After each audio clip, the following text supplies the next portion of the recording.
Float your way to the top. Special guest Mandy Rowe on today's episode. Today's episode is brought to you by Builderall. They are my favorite all-in-one solution for your online business. Everything you need to start your online business, from landing pages to emails to selling your first products, all without breaking the bank. Find out how Builderall can help you grow your online business at servenomaster.com/Builderall. Are you tired of dealing with your boss? Do you feel underpaid and underappreciated? If you want to make it online, fire your boss and start living your retirement dreams now, then you've come to the right place. Welcome to Serve No Master Podcast, where you'll learn how to open new revenue streams and make money while you sleep. Presented live from a tropical island in the South Pacific by best-selling author Jonathan Green. Now, here's your host. Now, I'm really excited to spend some time talking to you kind of about building a different type of business that's a lot about something you're passionate about and a physical business. I know you've done a lot to grow it on TikTok, which has been very interesting to see. So maybe you can tell me a little bit about how your journey started, how you got interested in flotation, and how you've kind of turned it into a little bit of an empire. Yeah, absolutely. So, the evolution of floating, it's actually been around for decades, but the entry into my family actually started with my dad. And that's because we're from Coronado, where the Navy SEALs train. And we had a family friend who had been deployed and came back with severe PTSD and pretty severe injuries. And when he told us that the amphibious base actually had these float pods, we had no idea what he was talking about. And as we started to look around for places to just go try it, just out of curiosity, we couldn't find anywhere. And so it was amazing when we started to look at the business model that there was such an opportunity there. And if the Navy SEALs will validate it and they know it's already helping them with PTSD and insomnia. And in fact, one of the things they said that we haven't tapped into is advanced language learning. They were using it for such a wide variety of uses, but there was nowhere for the public to access it. So that kind of became the first little piece of motivation for us to start this franchise model. And my dad had a background in franchising, and I joined him shortly after to start TrueRest. And I think the missing piece that I've been able to identify on TikTok is just awareness. A lot of people still don't know what we're talking about, even though we've got 44 locations and we're in 27 states and we're growing pretty rapidly. Awareness is still just a piece that we need to continue to educate people on. And I'm excited to be the one to do that. Now, is a flotation tank the same thing as a sensory deprivation tank? So that's what it's most commonly known as. It is essentially the same thing. It's 10 inches of water and 1,000 pounds of Epsom salts. So if you're comfortable closing the lid over you, the most pure experience is no sound, no light, no gravity. And in that sensory deprivation experience, you essentially slow your brain waves down to the delta wave state, which is the same brainwave state you'd be in when you were sleeping, except you're not asleep.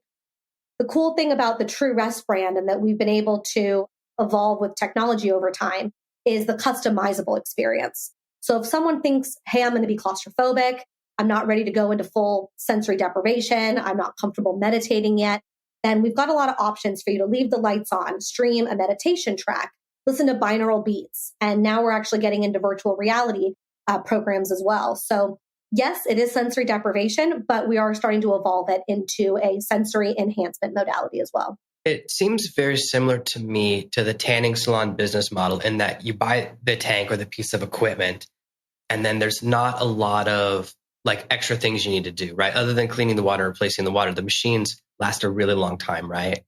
So it's kind of a static business model after the initial investment. The overhead goes down quite a bit because the machines do all the work. Yeah, I mean, you're spot on. So one of the guys on our board is the former CEO of Massage Envy. And so what we did was took that tanning salon and Massage Envy type business model and created TrueRest memberships. And the business model does allow for very minimal HR. So we usually only have one person at the front desk at any given time. The equipment does take care of itself. So the nice thing is we're not dealing with 1099 kind of employees.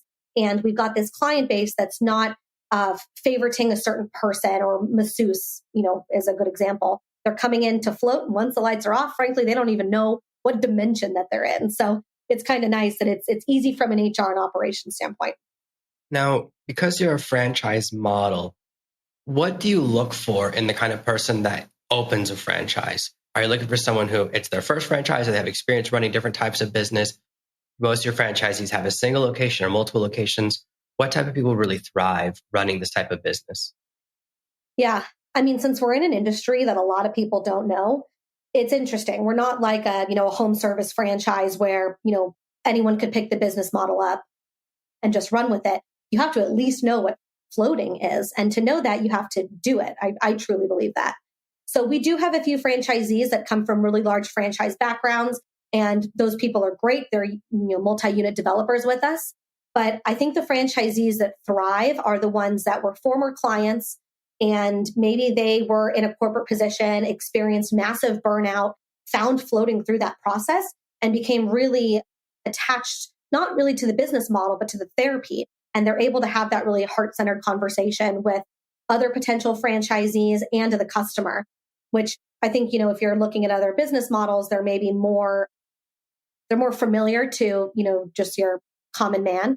And so those conversations are easier to have in other industries than they are here. So I always appreciate talking to someone who's floated at least more than once before, they get into our prospect pipeline.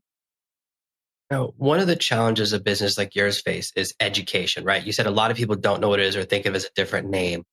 And I've seen a lot of industries where they have a high education cost. It means they have to spend all the money on education, and the next company comes and doesn't have that cost and kind of take over the market.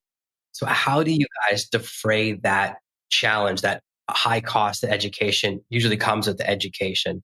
How do you overcome that, especially for your franchisees who are in different regions or locations? Yeah, I mean, the education side of it is necessary.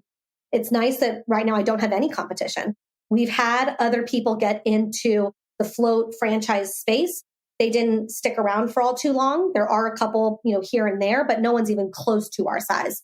So it's nice that we have that kind of headway over any potential incoming competition.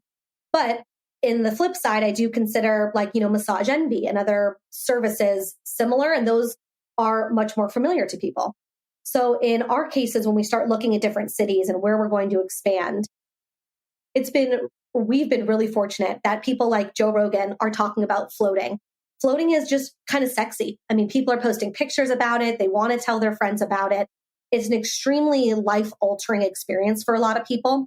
So that word of mouth is just as useful from an education standpoint as is our social media ads and things that we're running.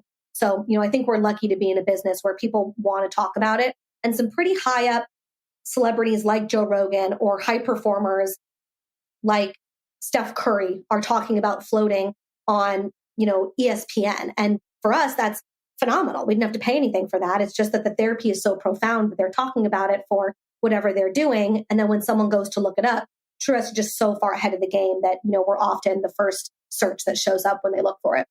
Now, how do you fight against the thought that it's a fad or a trend? Because every few years, everyone in sports gets into something. Like recently it was all about freezing. And then before that, it was all about like infrared saunas. And so there's these different trends, and even in locations. And I've even seen like locations that are like nap pods where you go and take a nap for 2 hours, right? And these things have a really hot time, but it's a short window. And how do you kind of create that customer who's interested for 5 or 10 years rather than 3 months and moves on to the next thing they see on a podcast or on ESPN? Yeah. I mean, you're right. Infrared sauna, cryotherapy, I think is the freezing that you're referring to, and hyperbaric chambers. Mm-hmm. All of those are, I don't even say they're all fads, but they're all other similar holistic modalities. And the nice thing about our model was before we started franchising, our founder, Nick Janicki, had his location for 6 years before we even started franchising. So we knew that when there was only one location in Phoenix and he was one of 15 float spas in all of North America, he was still had a very successful business model that was making good money, that was very simple. And we did a forensic audit on his business. And if he could do that kind of money and be that efficient with his time when there was no awareness at all, to us, that was just a huge potential, not just for the business model, but also from terms of awareness. And so when I look at the longevity of our members or how long, their lifetime value might be, right now we're at about a 12 to 13 month time frame for the lifetime value of a member. Of course, I'd love it to be even longer than that, but at least I know that on average, our members are not here for 3 months and then going somewhere else. They tend to really love floating and they come back, at least for a year. And if I can find ways to extend that, I definitely will. But it's been nice to prove that out, not just over 5 years of franchising, but 6 years before that. So now we're at 11 years of proving that this concept is sustainable. So when it comes to the types of customers, that's your ideal customer, right? Is it the athlete? Is it the soccer mom? Who is like your ideal customer as far as your marketing and advertising? Who's kind of the center of your bullseye? Mm-hmm. I think a lot of people assume that our client's going to be like hippy dippy trippy people that are, looking into floating. And frankly, that's not it. Those people will find us. So I don't need to really market to them. But the core of our demographic is typically your 35 to 55, middle to upper income soccer moms and dads. They're the people who are experiencing just burnout in life or with their job. They're extremely stressed. They can't sleep well at night.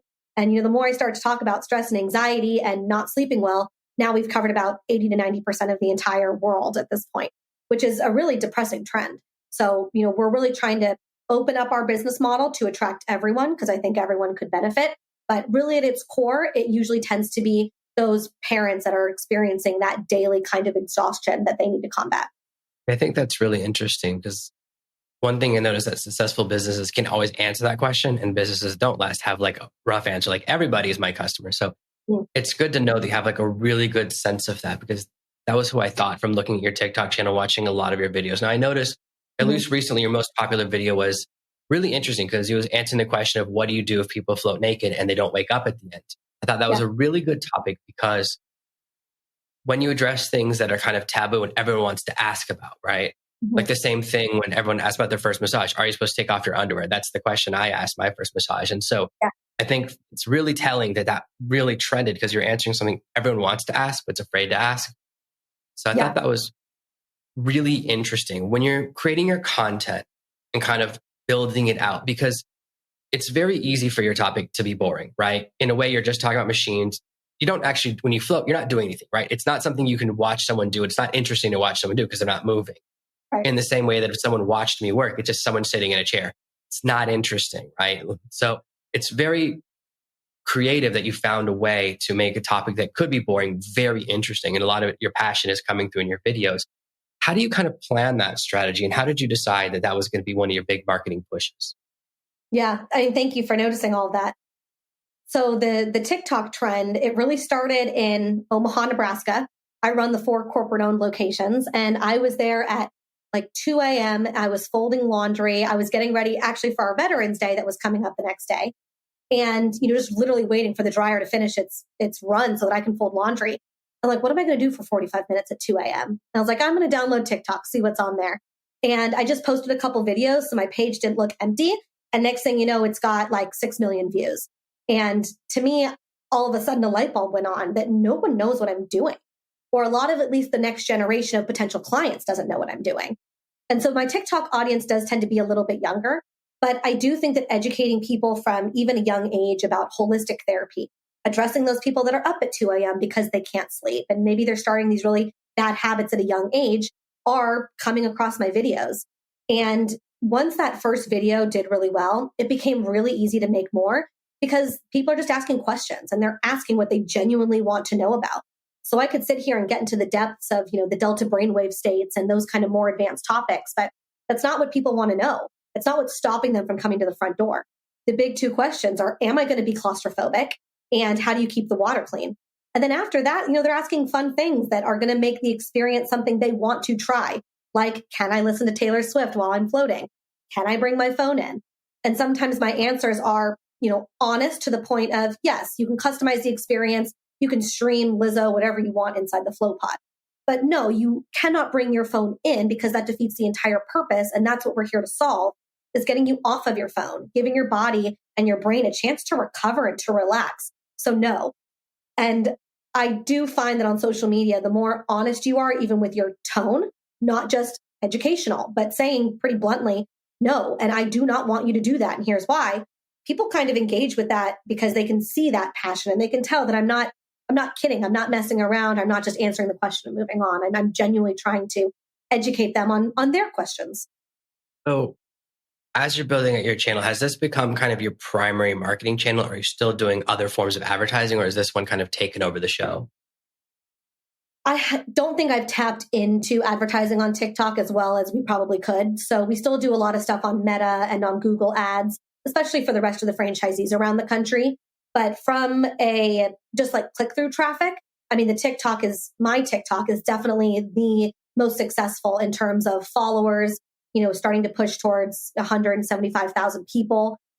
There are no other channels yet for floating that are that large. So I'm excited to keep making those videos and see how high it can go. And maybe one day when I'm folding laundry again at 2 a.m., I'll put some money behind it and see what else I can do. But for now, it's just completely organic.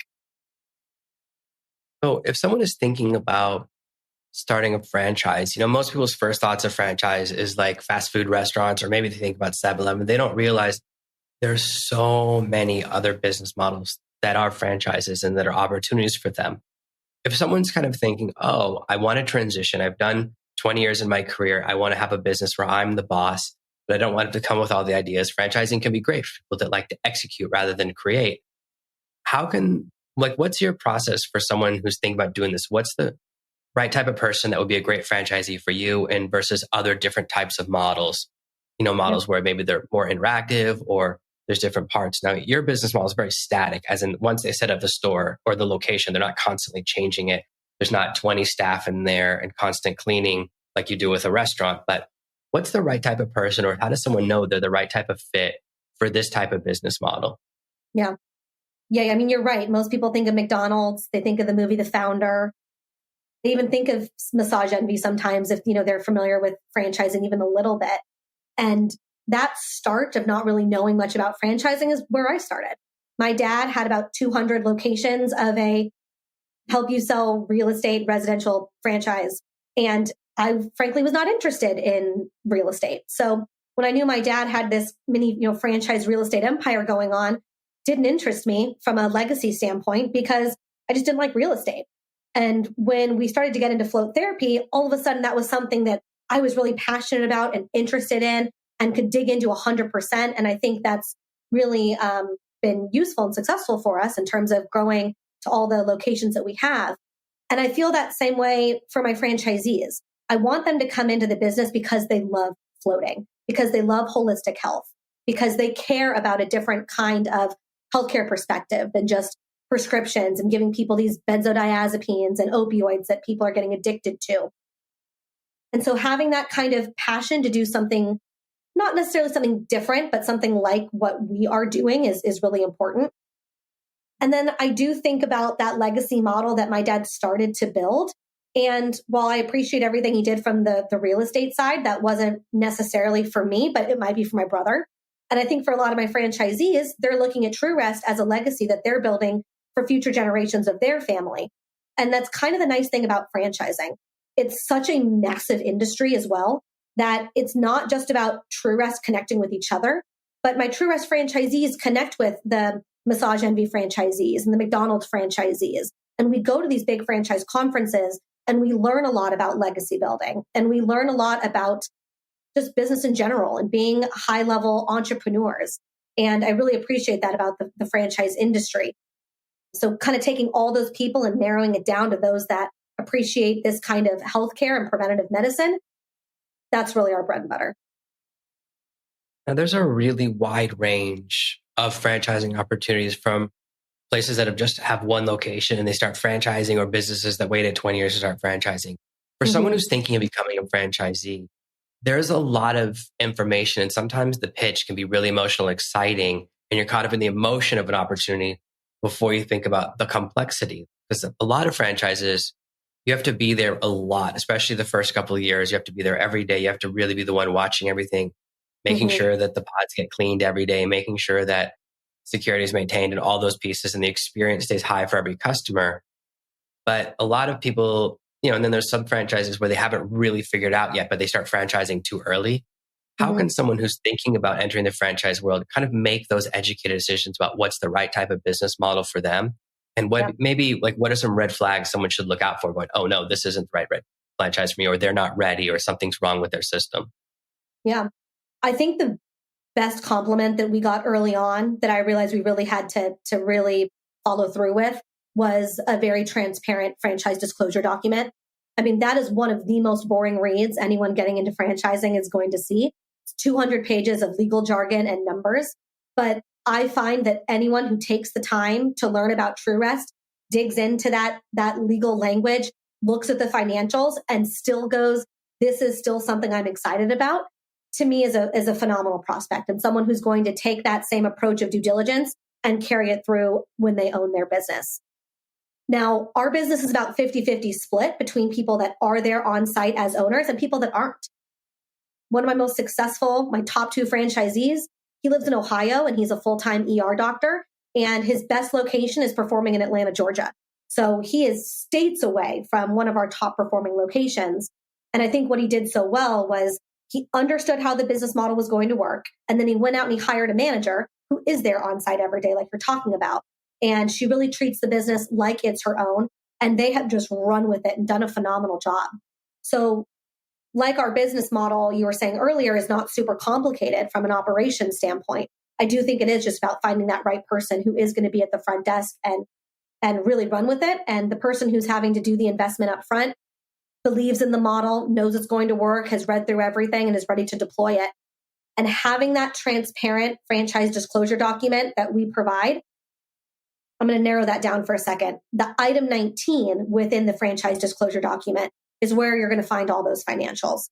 And a lot of other franchises will provide potential pro formas of how much money you could potentially make. We show actuals, what my franchisees are actually making for 12 months, not only from a gross revenue standpoint, but we break it down into every line item of their operations. So you can actually see their net profits as well. And having that kind of transparency, I think, makes people trust the business model. So they don't have to worry about that side of it. They can go focus on the floating side and educating their market. Let's talk about that document a little bit more, because I know that in my experience, a lot of people, when they describe their businesses, massage the numbers, whether they're just talking about gross. And I've seen that where someone's like, oh, we're doing $1 million a year, but actually they're losing $500,000 a year, right? They don't look at their ins and outs.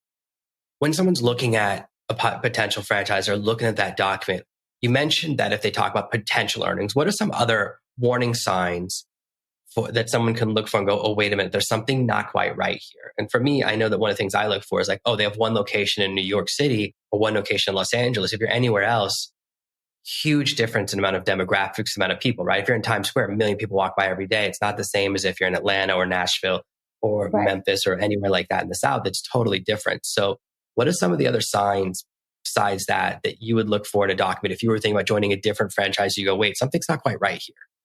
Yeah. I would do your due diligence phone calls to franchisees. I mean, I trust my franchisees. When someone's going to pick up the phone and call the person here in Nashville or in Phoenix and say, give me your top 3 pros and cons of owning a TrueRest franchise.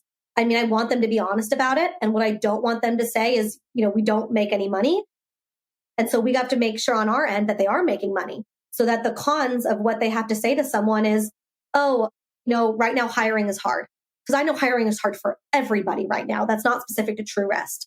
So when we can just nail our business model with our franchisees and they can speak to that, then I feel really, really happy about where our business is at. And I think that any franchise should do the same, because your franchisees are your absolute best referral source as well. So yeah, I encourage everyone to pick up the phone and call as many of my franchisees as they want until they feel comfortable. Are there some franchises where they'll show you like videos from other franchisees, but you can't call them and ask them questions? They kind of limit that. Does that happen with some franchises? And that would be, I guess, a big red flag then, huh? It could be. Yeah. I think one of the things that I've heard from other franchises that we don't do is, more structured phone calls or webinars where maybe you've cherry picked your absolute best franchisees who are making the most money, and then telling all of your prospects what this one person has to say is how everyone feels. And that's not necessarily true. Now, in our system, I've got about 40 franchisees. That's a lot of phone calls. And not everyone's going to answer your phone call every single time that you call. But, we can help you set those calls up. We can introduce you to the right people. But again, I think kind of going through the back end and saying, I'm going to call the people that I want to talk to, without me, the franchisor, spoon feeding you the right person, that would be a red flag to me. I think some of the other things in that item 19 that are red flags too are not having those kind of transparent financials. And maybe it's not just the projections, but maybe only showing the gross revenue and not the operational expenses, or vice versa. Maybe they're netting really high numbers, but they're only showing you the gross revenue of their top couple performers. Again, they're kind of cherry picking the best stories, not showing you the entire picture. I think for someone who's a first time franchisee, it can be really hard to know or to notice those things, especially when people are in that emotional state. You see that presentation and you're like, wow, I could be a millionaire. This business runs itself. I'm there the first day and then I never come back. And that's how everything is sold. And it's so exciting in that emotional state that it's good to remind people that you have to go to the analytical phase. You have to do due diligence. And certainly whenever I've entered a new business, looking at the numbers is so important, especially because, like I look at how when people want to do an exit, when they value their company and you say, well, how'd you come to this valuation? They go, oh, I just feel like that's what it's worth. Right. Like that's the same type of thing I look out for. It's like, not what you feel like what it's worth, but let's look at like profit in and out over time and do a multiple. But so often people get emotional, whether they're selling their company and they have an emotional feeling for it, or when they're buying a company or franchise, they get caught up in the emotion. I'm also interested in this. You brought up working with your father. What's it like being in a family business? And, sometimes, at least I know whenever I deal with my father, sometimes the decision making, it doesn't matter how long I've been in the business or how many kids I have or what I've done, right? It's like I've been around longer. Automatically, I know the right answer. Yeah. What's that kind of conversation like? Yeah. For the first year was super difficult. I'll be super honest. And it's difficult because I am my father's daughter. I'm the oldest of 4 kids, and I don't think any of my other 3 siblings want anything to do with working with either of us. But when I am in my office for the first year or so, and my dad was right next to me on the other side of the wall, I knew that he was so successful that if I just mimicked his tone and his words and said exactly what he said, then great, I could sell this franchise as well. And so in the beginning, that definitely worked. And, we butt heads on strategy all the time, but I was not in the business and not in business in general nearly as long as he has been. I think where, our divide started to come, where we respected each other's opinions a lot more, was actually when the founder stepped out of the daily operations and someone had to fill that void of kind of that really, really passionate, holistic health person. And I was thrilled to even have the opportunity to step into those shoes and to do some of this type stuff. Nick used to do a lot of interviews in the past, and now I'm the one doing them. And so now I can really say, my dad and I worked together for years and found that he really is the franchising expert. And I know that about him. But when it comes to speaking about floating and sensory deprivation and thinking about what else we could do to enhance our business model, that's where I've really thrived. And so in the beginning, I was trying to just follow directly in his footsteps, and we butt heads on that. And now that I've kind of found my own path within franchising, within TrueRest, we collaborate so much better. But I love my dad. He's my biggest role model. And frankly, I think he's my best friend. And so I'll work with him probably till the day he dies, because I wouldn't want to work with anybody else. And I know not everyone can say that about working with their dad, but I truly feel that way. I hope he doesn't see this because it'll make him cry. And how do you separate, like if you're having, a disagreement on a marketing strategy or a new location, and then you're at work and then you're out of work? How do you create that barrier so that those at work conflicts don't come into the rest of your family or into your personal time? Yeah. And that first year when I was working with him, I actually lived with my parents too. So breakfast together, going to work together, going home. And my mom wanted nothing to do with the business side of the dinner table conversation.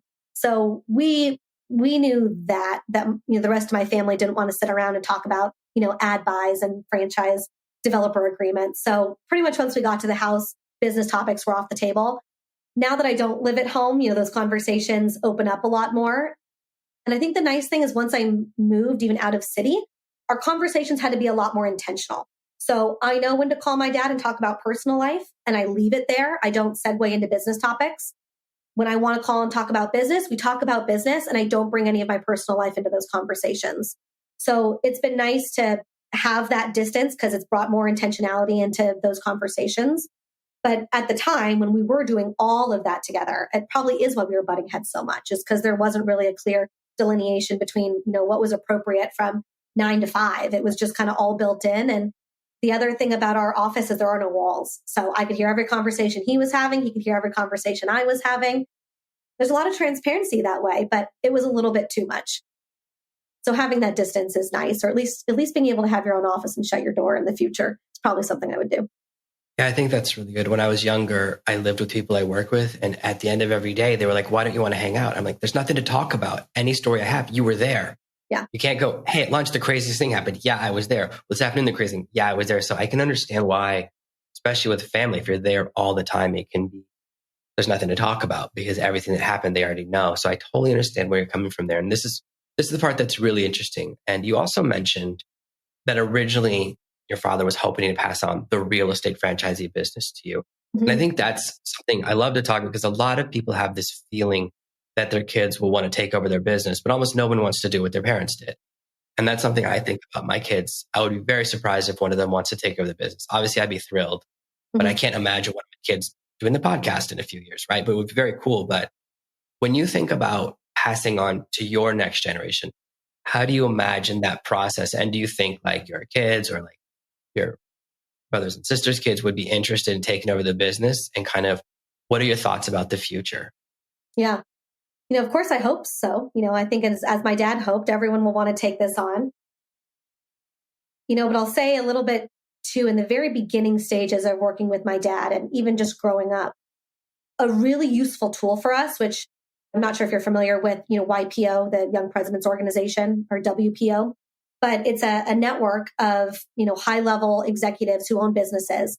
And you have a little forum of 6 people who you get really close with, and you talk about everything, life and business. There's really nothing off the table with very, very secure confidentiality.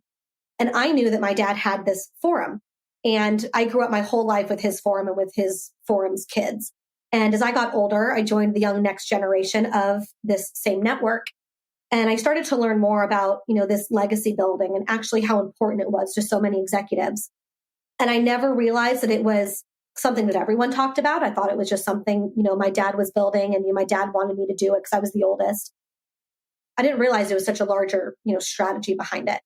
And I think if he had kept that business, my brother probably would have jumped into it. What he would have done if he didn't, no one will ever know. But when it comes to TrueRest, I jumped on it because I was super passionate about not the franchise side of it in the beginning, but the health and wellness side of it. And so when I think about the future of healthcare in general, it's kind of depressing when you look at the current stats. But I obviously have a lot of hope and optimism that it's going to get different and that people are going to be more open to health and wellness from a holistic standpoint. And I hope that future generations kind of feel that passion and see how hard so many of us have had to work and will work to be that voice and be that avenue for people that don't want just prescription drugs to, combat whatever their ailments are. And I really hope that, any future generation that sees that takes this on. And it doesn't necessarily have to be my kids, I guess, or, my nieces and nephews, but someone who is that passionate about it. I would love to, share my knowledge and to make sure that whoever's hands it does end up in cares as much about it as I do. And if that means it's not my children, so be it. I just want them to do whatever makes them happy, as I know my dad wanted me to do whatever, made me happy. I think that's a really good way to look at it. So if people want to get to know more about you and more about your approach to floating, or maybe follow you on TikTok, where can they find you? Yeah. So TikTok is great for questions, for, high level awareness. But if anyone has questions, I'm pretty much an open book. And when it comes to the business model, so we are TrueRestFranchising.com. If you want to get some high level information, there is a tab called Franchise Info where you can fill that out. And then you can get our franchise disclosure document if you really want to get into the weeds with me. But if you just have any general questions, even about floating or where we're taking it with virtual reality and some of these other binaural beats and sound programs, I'm happy to have those conversations. And you can just email me at mandy@truerest.com. Amazing. Thank you so much for your time. I know people are going to love listening to this episode. Awesome. Thank you so much, Jonathan. Thank you for listening to the Serve Master podcast. Get a free copy of my bestseller, Fire Your Boss, right now on Amazon. Go to servermaster.com/getfire, or just search Fire Your Boss on Amazon. Thank you for listening to this week's episode of the Serve No Master podcast. Make sure you subscribe so you never miss another episode. We'll be back next week with more tips and tactics on how to escape the rat race. Please take a moment to leave a review at servenomaster.com/iTunes. It helps the show grow, and more listeners means more content for you. Thanks again, and we'll see you next week.